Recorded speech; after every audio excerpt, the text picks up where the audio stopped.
Welcome back to Stuff About Tutorial. Today we are talking about how to add website on YouTube channel. Why would you want to know how to add website on YouTube channel? Well, maybe it is your first time using YouTube and not sure how to add website on YouTube channel.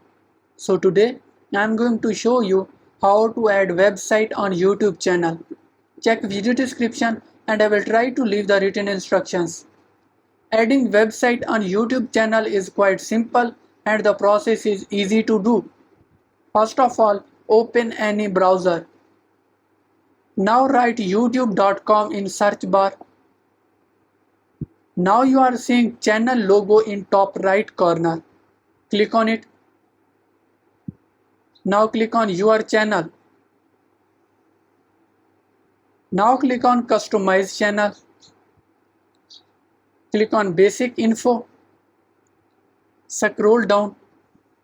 Here you are seeing links. Click on add link.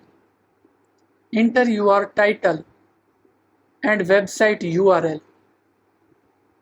And then click on publish. There you go.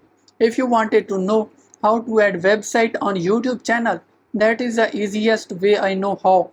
If you know another way, to leave a comment below. Be sure to subscribe for more videos.